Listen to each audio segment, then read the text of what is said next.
दोस्तों स्वागत है आप सभी का बिहारी मीडिया न्यूज चैनल में। चलिए सुनते हैं 15 बड़ी खबरों को। बड़ी खबर में देखिए, बिहार में ठंड ने तोड़ा 5 साल का रिकॉर्ड, लगातार हो रही है तापमान में गिरावट। जी हाँ, देखिए बिहार में इस वर्ष लगातार मौसम में बदलाव देखने को मिल रहा है। राज्य में न्यूनतम तापमान गिर रहा है। दिसंबर महीने के आधे दिनों में ही न्यूनतम तापमान में पिछले 5 सालों का रिकॉर्ड तोड़ दिया है। एक दिन पहले राज्य में डेहरी का न्यूनतम तापमान 4.5 डिग्री सेल्सियस पर पहुंच गया। वहीं मधुबनी राज्य का सर्वाधिक गर्म स्थान रहा। वहां का अधिकतम तापमान 26.5 डिग्री रिकॉर्ड किया गया। वहीं राजधानी में अधिकतम तापमान 23 डिग्री सेल्सियस एवं न्यूनतम तापमान 11.5 डिग्री सेल्सियस रिकॉर्ड किया गया। वहीं देखिए, मौसम विज्ञान केंद्र का कहना है कि प्रदेश का मौसम काफी तेजी से बदल रहा है। देश के पर्वतीय इलाकों में भारी बर्फबारी होने के कारण मैदानी इलाकों में ठंड बढ़ गई है। वहीं आगे भी तापमान में गिरावट का क्रम जारी रहेगा। साथ ही आने वाले दिनों में कोहरे का प्रभाव बढ़ेगा। बड़ी खबर में देखिए, बीपीएससी परीक्षा के दौरान हंगामे का सीसीटीवी फुटेज आया सामने। जिला प्रशासन ने आयोग को भेजी रिपोर्ट। पटना के कुम्हरार स्थित बापू परीक्षा केंद्र में 13 दिसंबर को बीपीएससी की प्रारंभिक परीक्षा आयोजित की गई थी। इसी दौरान परीक्षा केंद्र पर अभ्यर्थियों ने प्रश्न पत्र वायरल और लीक होने की बात कहकर हंगामा किया था। इससे संबंधित जाँच रिपोर्ट परीक्षा केंद्र पर तैनात वरीय दंडाधिकारी ब्रज किशोर लाल, वरीय उप समाहर्ता पटना के केंद्र अधीक्षक ने जिला प्रशासन को उपलब्ध कराया है, जिसे पटना जिला पदाधिकारी डॉक्टर चंद्रशेखर सिंह ने आवश्यक कार्रवाई के लिए बिहार लोक सेवा आयोग को भेजा है। इसके साथ ही परीक्षा केंद्र का सीसीटीवी भी भेजा गया है। वहीं सीसीटीवी में यह देखा जा रहा है कि कैसे परीक्षा के दौरान कुछ छात्र क्लासरूम अचानक प्रवेश करते हैं, परीक्षा दे रहे अभ्यर्थियों का प्रश्न पत्र फेंकने लगते हैं। इन्हें देखकर ऐसा लगता है कि सुनियोजित तरीके से व्यवस्था भंग कर बिहार लोक सेवा आयोग की परीक्षा रद्द कराने की साजिश रची गई थी, जिसे समय रहते कार्रवाई करके विफल कर दिया गया है। वहीं देखिए, बीपीएससी परीक्षा में बवाल करने वाले 60 लोगों पर एफआईआर दर्ज। बापू एग्जाम सेंटर से महज 41% बच्चों का जमा हुआ ओएमआर सीट। बिहार लोक सेवा आयोग की तरफ से आयोजित 70वीं संयुक्त प्रारंभिक परीक्षा के दौरान पटना सिटी के कुम्हरार में बापू एग्जाम सेंटर पर परीक्षार्थियों ने पेपर लीक होने का आरोप लगाते हुए जमकर हंगामा मचाया। वहीं सैकड़ों परीक्षार्थियों ने परीक्षा का बहिष्कार कर दिया। इसके बाद अब इस मामले में दंडाधिकारी की ओर से कदमदुआ पुलिस थाने में लिखित शिकायत दी गई है। आपकी जानकारी के लिए बता दें कि बीपीएससी परीक्षा के दौरान शुक्रवार को बापू परीक्षा परिसर में अभ्यर्थियों का हंगामा और प्रश्न पत्र कम होने के आरोप की जांच की जा रही है। जिला प्रशासन में प्रश्न पत्र कम होने की जानकारी सार्वजनिक की गई थी। इसके बाद आयोग ने जिला अधिकारी से इसको लेकर रिपोर्ट मांगी है। रिपोर्ट प्राप्त होने के बाद उसमें उठाए गए प्रश्नों के आधार पर शोकोज कर कार्रवाई की अनुशंसा की जाएगी। वहीं बापू परीक्षा 1 के सभी सिस्टर 14 और वीडियोग्राफी को सुरक्षित कर लिया गया है। इस केंद्र पर 12,000 अभ्यर्थियों को परीक्षा में शामिल होने के लिए प्रवेश पत्र जारी किया गया था, जिनमें से 5,000 अभ्यर्थियों की और मार्कशीट आयोग को प्राप्त हुई है। शेष अनुपस्थित रहे या परीक्षा का बहिष्कार केंद्र से बाहर आ गए हैं। बड़ी खबर में देखिए, बिहार के 32 जिलों के स्कूल में 3.5 लाख छात्रों के नाम 200 करोड़ का घपला। मधुबनी टॉप पर। बिहार में शिक्षा व्यवस्था में एक बड़ी समस्या दोहरे नामांकन की है। कई छात्र सरकारी और निजी दोनों स्कूल में नामांकित है, जिससे सरकार को भारी आर्थिक नुकसान हो रहा है और शिक्षा व्यवस्था पर प्रतिकूल प्रभाव पड़ रहा है। बिहार में करीब 3.5 लाख छात्र ऐसे हैं जिनका एडमिशन निजी के साथ साथ सरकारी स्कूलों में भी है। ऐसे में निजी स्कूल के बच्चे सरकारी स्कूल के बच्चों को दी जाने वाली योजना का लाभ ले रहे हैं। इसका खुलासा छात्रों के आधार कार्ड को ई शिक्षा कोष पोर्टल पर अपलोड के दौरान मिली है। ये छात्र छात्रवृत्ति, पोशाक, बैग और साइकिल जैसे सरकारी योजनाओं का लाभ लेते हैं, जिससे कई दुष्परिणाम हैं। आपकी जानकारी के लिए बता दें कि दोहरे नामांकन के दौरान विभाग को हर साल मिड डे मील में 64 करोड़ का नुकसान हो रहा है। बताया जा रहा है कि सभी स्कूलों में छात्रों की संख्या के अनुसार मिड डे मील में अनाज देते के साथ स्त्री गैस, सब्जी, नमक, तेल सहित अन्य खरीद के लिए पैसा मिलता है। साथ ही आपको बता दें कि राज्य में दोहरा नामांकन सबसे अधिक मधुबनी में 19,200 है, जबकि सबसे कम ऐसे नामांकन शेखपुरा में 2006 है।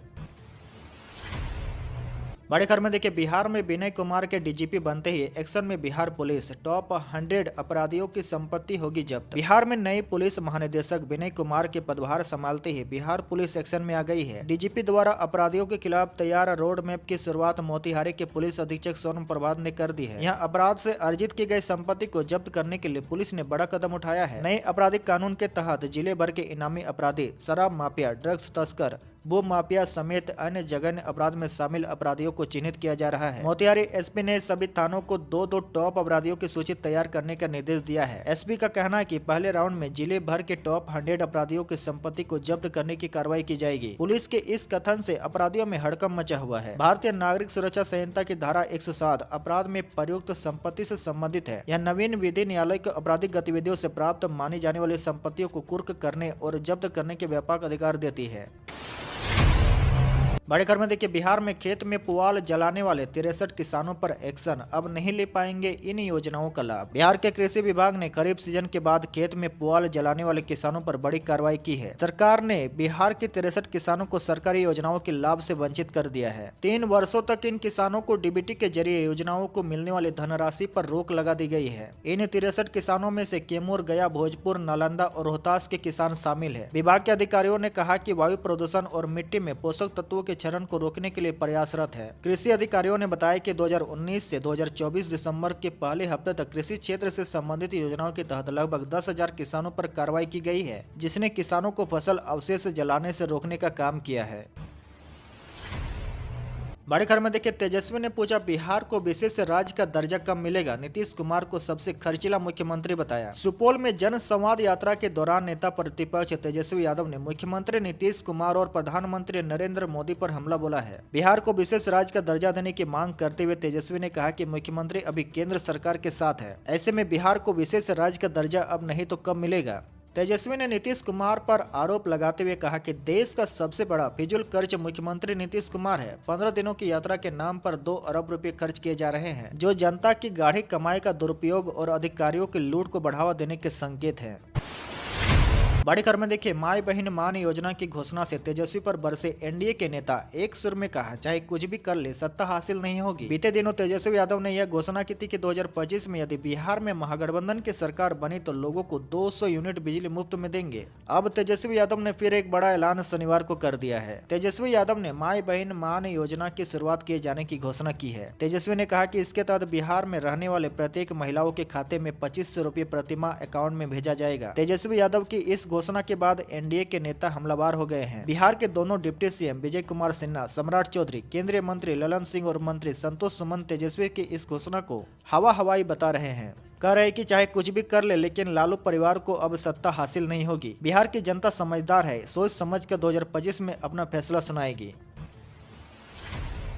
बड़ी खबर में देखिए, अब माइनस बैलेंस में भी नहीं कटेगी बिजली, स्मार्ट मीटर वालों को करना होगा यह छोटा सा काम। बिहार के स्मार्ट प्रीपेड मीटर वाले बिजली उपभोक्ताओं के लिए राहत बड़ी खबर है। अब आप बेफिक्र होकर बिजली का उपयोग करते रहे और आपका बैलेंस कितना भी माइनस में क्यों न चला जाए, आपके घर की बिजली नहीं कटेगी। हालांकि इसको लेकर एक छोटा सा काम करना होगा। दरअसल स्मार्ट मीटर वाले बिजली उपभोक्ताओं को प्रधानमंत्री सूर्य घर मुफ्त बिजली योजना से जुड़ना होगा। गौर हो कि पटना अंचल के ग्रामीण इलाके में 100 लोग सौर ऊर्जा योजना का लाभ ले रहे हैं। इनका बैलेंस शून्य होने पर भी बिजली नहीं कट रही है। सौर ऊर्जा लगाने पर स्मार्ट मीटर वाले उपभोक्ता पोस्ट पेड उपभोक्ता बन जाएंगे।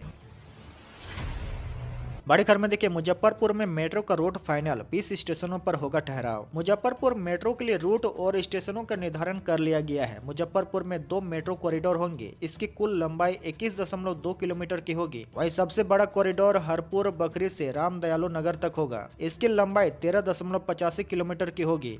इस रूट में 13 स्टेशन होंगे। इसी तरह SKMCH से मुजफ्फरपुर जंक्शन तक दूसरा कॉरिडोर होगा। इसकी लंबाई 7.4 किलोमीटर की होगी। इसमें 7 स्टेशन होंगे। पूरी योजना पर 5,359 करोड़ रुपए खर्च होंगे। आपकी जानकारी के लिए बता दें कि हरपुर बकरी से रामदयालु नगर के बीच जो स्टेशन शामिल है उसमें हरपुर, लहरी, सिहापुर, अय्यापुर, 0 माइल चौक, चकगाजी, दादर चौक, बेरिया बस स्टैंड, चांदनी चौक, बिशुनदत्तपुर, भवानुपुर चौक, गोबर सही चौक, खगड़ा व रामदयालु नगर शामिल है। वहीं SKMCH से मुजफ्फरपुर रेलवे स्टेशन के बीच SKMCH, शाहबाजपुर, 0 माइल चौक, शेखपुर, अखाड़ा घाट, कंपनी बाग चौक एवं रेलवे जंक्शन शामिल है।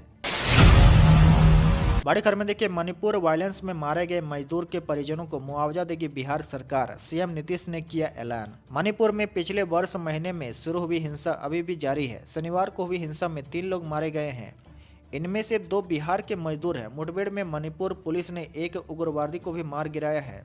हिंसा में मारे गए बिहार के दोनों मजदूर के परिवारों को बिहार सरकार ने मुआवजा देने का ऐलान किया है। बिहार के सीएम नीतीश कुमार ने इस बात की जानकारी सोशल मीडिया प्लेटफॉर्म एक्स पर एक पोस्ट पर दी है। दोनों की पहचान लक्ष्मण कुमार और दशरथ कुमार के रूप में हुई है। दोनों मृतक बिहार के गोपालगंज जिले के राजवाही गांव के रहने वाले थे। इन दोनों के परिजनों को मुख्यमंत्री ने मुख्यमंत्री राहत कोष से 2-2 लाख रुपए देने का निर्देश दिया है। साथ ही श्रम संसाधन विभाग एवं समाज कल्याण विभाग द्वारा संचालित योजनाओं से नियमानुसार अन्य लाभ दिलाने का भी निर्देश दिया है। बड़ी खबर में देखिए, आंगनबाड़ी सहायिकाओं के लिए सरकार खोल सकती है खजाना। रिटायरमेंट के बाद मिलेंगे इतने लाख रुपए। आंगनबाड़ी सहायिका और सेविका के लिए सरकार खजाना खोलने पर विचार कर रही है। जल्द ही सरकार इस पर फैसला लेने वाली है। सरकार के पास आए प्रस्ताव को अगर मंजूरी मिल जाती है तो सेवानिवृत्त होते ही आंगनबाड़ी सहायिका और सेविका को सरकार एक मुश्त सहायता राशि देगी। प्रत्येक सेवानिवृत्त आंगनबाड़ी सेविका और सेविका को 1 से 1.5 लाख रुपए सहायता के रूप में मिलेगी। यह राशि एक मुश्त होगी। इस पर किसी प्रकार का आयकर देय नहीं होगा। इस राशि का उपयोग कर वे जीवन यापन कर सकेगी। बड़ी खबर में देखिए, एसीएस सिद्धार्थ का नया फरमान। सरकारी स्कूल के शिक्षकों को अब हर सप्ताह करना होगा ये काम। बिहार के सरकारी स्कूलों में शिक्षा की गुणवत्ता में सुधार के लिए बड़े बदलाव किए जा रहे हैं। शिक्षा विभाग के अपर मुख्य सचिव डॉक्टर एस सिद्धार्थ ने शिक्षा की बात हर शनिवार कार्यक्रम में यह जानकारी दी है। उन्होंने बताया कि अब सरकारी स्कूलों में हर सप्ताह कंप्यूटर और स्मार्ट क्लास की आयोजित की जाएगी। डॉक्टर सिद्धार्थ ने कहा कि शिक्षक कक्षा में कमजोर छात्रों पर विशेष ध्यान दे और उन्हें आगे की सीट पर बैठाए। साथ ही होमवर्क देने के बाद अगले दिन उसे चेक भी करना चाहिए। उन्होंने छात्रों को कोचिंग पर कम और स्कूल की पढ़ाई पर अधिक ध्यान देने की सलाह दी है। बड़ी खबर में देखिए, बिहार में बनने जा रहा है 3 नया एक्सप्रेसवे। कई जिलों में जाना हो जाएगा बेहद आसान। बिहार में इन दिनों कई बड़े प्रोजेक्ट पर काम जारी है। पटना में पटना मेट्रो एलिवेटेड रोड का निर्माण किया जा रहा है। वहीं मुजफ्फरपुर, गया, दरभंगा और भागलपुर में मेट्रो बनने का रास्ता भी साफ हो गया है। इसके अलावा कई बड़ी योजनाओं पर काम जारी है। इसी कड़ी में बिहार में बेहद जल्द ही नए 3 एक्सप्रेसवे का निर्माण शुरू होने वाला है, जिसका नाम है पटना पूर्णिया, गोरखपुर सिलीगुड़ी और रक्सौल हल्दिया। मोदी सरकार जैसे ही अलाइनमेंट की मंजूरी देगी, जमीन अधिग्रहण का काम शुरू हो जाएगा। एक्सप्रेसवे के बनने से बिहार के लोगों को काफी सहूलियत होगी। उन्हें यात्रा करने में कम समय लगेगा। इसके अलावा राज्य के आर्थिक विकास में भी गति आएगी।